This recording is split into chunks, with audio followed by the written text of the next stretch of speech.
אנחנו, הצטרף אלינו עכשיו, כבר נמצא מעבר בקונטרול, נמצא ידידנו צ'ייני, אליעזר צ'ייני מרום האלוף, הצטרף אלינו, פרסומת אחת, ואנחנו חוזרים בשלושה. חופש הביטוי בישראל הוא ערך עליון, ואסור לנו להיכנע ללחצים ולסתימת פיות. יש פה אכיפה בררנית שבשום מדינה דמוקרטית נאורה לא קיימת. בישראל מותר לשדר גם תוכן שמבוסס על אחריות לאומית, חותר לאחדות העם והמדינה ומחזק את ערכי היהדות. אנחנו מחזקים את ערוץ טוב למען עם ישראל ולמען נצח ישראל בארץ ישראל. גם אם הם מנסים לסגור אותנו באמצעים של הון, עיתון ובית משפט, אנחנו לא ניסגר ולא נחשיך את המסך הזה שמציג לכם ולהם את האמת. הניסיון לחשוב שיש רק אמת אחת והיא משום מה נמצאת בשמאל, שמשום מה היא גם מחוברת עם בעלי הון מרכזיים.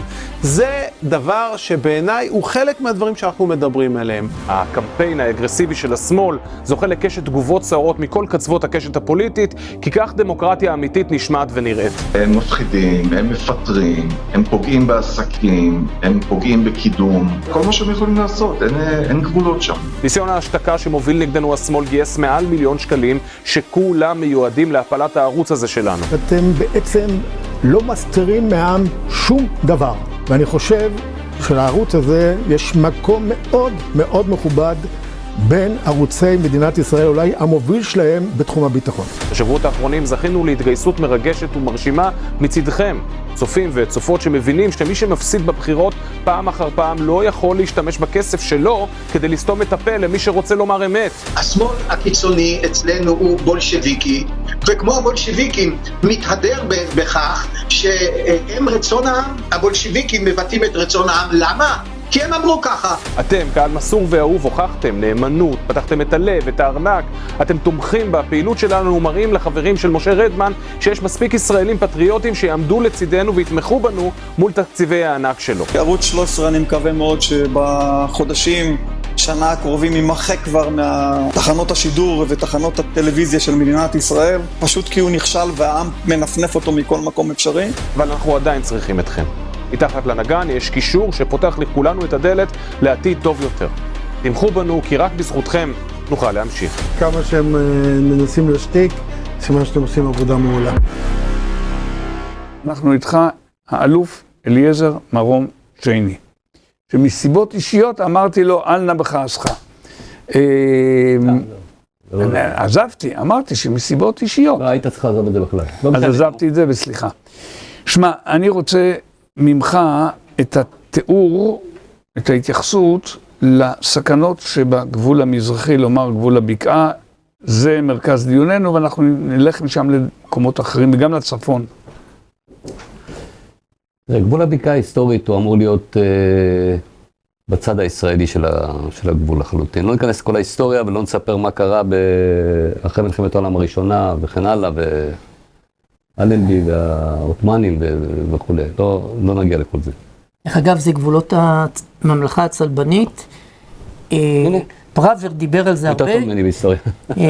הם בנו את המבצרים שלהם מהמבצר שווליה בחלב, בצפון סוריה, דרך אג'לון בעבר הירדן המזרחי, כי עבר הירדן המזרחי היא חלק מהיכולת להגן על הממלכה של ארץ ישראל. נכון. טוב.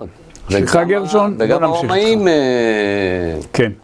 עברו דרך הסרטבה וכן הלאה. זה סיפורים של שנים אחורה, וכמובן הגלגל והחצייה וכן הלאה. לא ניכנס לכל ההיסטוריה. מה שחשוב כרגע זה שכל אבותינו ואבות אבותינו הביטחוניים הבינו שאי אפשר להגן על ארץ ישראל, ולא משנה כרגע ריבונות כזו או אחרת, אי אפשר להגן על ארץ ישראל בלי לקבוע את הגבול המזרחי על הירדן. אנחנו לא נחזור לתוכנית אלון ומאמר רבין וכן הלאה, אבל כולם אחד אחרי השני דיברו על הדבר. גם לפני ששת הימים? בטח. כן, בוודאי. אני חושב שמעבר לזה צריך לזכור עוד דבר אחד שהוא מאוד מאוד חשוב. תורת הביטחון הלאומי של מדינת ישראל, הלא כתובה, יש דבר אחד מאוד ברור, זה גם נקשר למרמרה, אני לא אכנס לכל זה עכשיו, אבל דבר אחד מאוד ברור. ישראל חייבת לשלוט במעטפת. אנחנו רואים את זה היום, מה קורה בפילדלפי, שזו אחת הבעיות שיש לנו כרגע, מנהרות פילדלפי. אם ישראל לא תשלוט במעטפת, אנחנו נמצא פה הפתעות כל הזמן. אנחנו נמצא פה חמאס על סטרואידים, או ארגון אחר על סטרואידים, כי כמות האמל"ח שיכול להיכנס מאזורים כאלה היא פשוט בלתי ניתנת לשליטה. גם היום. גם היום. בימים אלה, שאנחנו שולטים לאורך כל קו הגבול הארוך הזה, שהוא הגבול הכי ארוך של מדינת ישראל, עיקר ההברחות לאיו"ש נכנסות דרך בקעת הירדן. ידוע. ואנחנו לא מצליחים למנוע את השטף הזה. מכל מיני סיבות, חוסר בכוח אדם וכן הלאה, אבל זאת לא הפואנטה. הפואנטה היא כרגע שאנחנו מבינים שישראל יש לה שתי בעיות. אחת, אין לנו עומק אסטרטגי, מה לעשות? ראית? טרקטור, יחפנים, שוברים את הגדר, נכנסים בהפתעה, ואנחנו מופתעים וכובשים לנו את כל יישובי העוטף. אותו דבר פה. אני לא מדבר בכלל על ארגון טרור, אני מדבר על מלחמה, כן? האיראנים, באמצעות המיליציות שלהם בעיראק, אם אנחנו לא נמצאים באזור הזה, הם כובשים את ירדן, הם כובשים את ירדן, האיראנים נמצאים על גבול בקעת הירדן. אם אנחנו מאפשרים להם להיכנס לאיו"ש, לפי דעתי, אין יותר מדינת ישראל. לכן הקו הזה הוא קו גבול שאנחנו אסור לנו לוותר עליו בשום פנים ואופן. הוא חלק מתפיסת הביטחון הלאומי של מדינת ישראל, והוא יישאר ככה לאורך ימים. לא משנה איזה מפלגה או איזה ממשלה תקום, כי כולם חושבים אותו דבר. היות וגם ממך בשיחות בינינו שמעתי את הדברים, גרשון, כנ"ל, עוזי דיין בוודאי הקים את המועצה שצריכה לקדם את הנושא של בקעת הירדן, ועוד רבים אחרים טובים ואנשי צבא ואנשי ביטחון ואנשי מדינה. מכולם אתה שומע את הדברים החשובים האלה. אתה אומר איפה היישובים? זו השאלה. אז מה עושים? מה נעשה? תראה, מפעל ההתיישבות במדינת ישראל לקח את הפוקוס, אני טוען של איו"ש, לאורך הרבה מאוד שנים, אני חושב שזה היה חשוב, וקבע איזה שהם יתדות מאוד מאוד חשובים באזור הזה. היום אי אפשר להגיד, אתם יודעים מה, בואו ננפנף את מדינת ישראל מאזור איו"ש, זה לא יכול לקרות יותר, אנחנו מאות אלפים כבר שם, וזה הולך ומתרבה וגדל. זה גם כמובן, היישובים שנמצאים, ההתיישבות באיו"ש, היא ההבדל בין מה שקרה בעזה לבין מה שקרה באיו"ש. זה חד משמעית, זה ברור, וזה נראה לעין. זה אזורים אחרים, זה הרבה יותר גדול וכן הלאה וכו'. אני לא חושב שצריך להחזיר התיישבות כרגע לעזה. זה מה שרציתי. לא, אני לא חושב. אני חושב שזה לא הזמן כרגע. אבל במידה מסוימת, הפוקוס הזה ששמנו על איו"ש, שאני חושב שלאורך השנים זה היה נכון, הוא גם קצת הוריד מהגליל ומהנגב. צריך לזכור את זה. התיישבות גליל נגב, מאז ימי אריק שרון שהוא... אני לא מקבל את זה. אני חושב ש... יהודה גליל. לא, זה לא... גרשון, ברשותך. לא, אני רק אגיד לך, זה לא קרה בגלל שבגליל ובנגב לא היו כוחות מלמטה שדחפו. יכול להיות. בסוף הכל מתחיל מלמטה. יכול להיות, אבל אני אומר עוד שוב. הכוחות מלמטה דחפו ליהודה ושומרון. הם דחפו את זה מתוך אידיאולוגיה מאוד מאוד ברורה. לא היו כוחות מלמטה, אני מסכים גרשון לגמרי. שלא היו כוחות מלמטה שדחפו לגליל ולנגב. ולכן, ההתיישבות באיו"ש, ההתיישבות, לדעתי, מפעל ההתיישבות הכי חשוב במאה הקודמת, מפעל לתפארת באמת, עכשיו צריך לעשות עוד כמה דברים. טוב, תכף נחזור למה שצריך עוד לעשות בבקעה. הכנסת את עזה פנימה, ורק היום בבוקר, טרם הדיון כאן, טל ואני איזושהי תחתושה קטנה בעניין ההתיישבות בעזה, וטל גם באוזנית אומר לי, אז למה לא להתיישב בעזה? תראה, אני חושב שבסוף מדינת ישראל היא מדינה של 10 מיליון תושבים.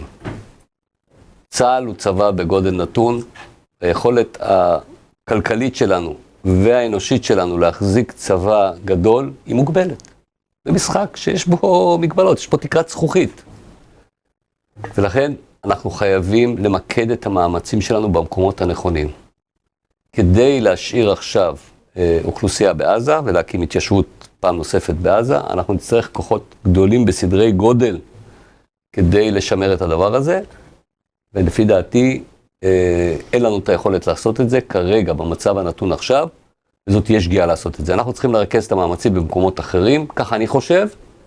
עם הצבא הנתון, נצטרך להגדיל אותו כמובן, את הצבא של טרום 7 באוקטובר אנחנו נצטרך להגדיל, אבל לא לרמה של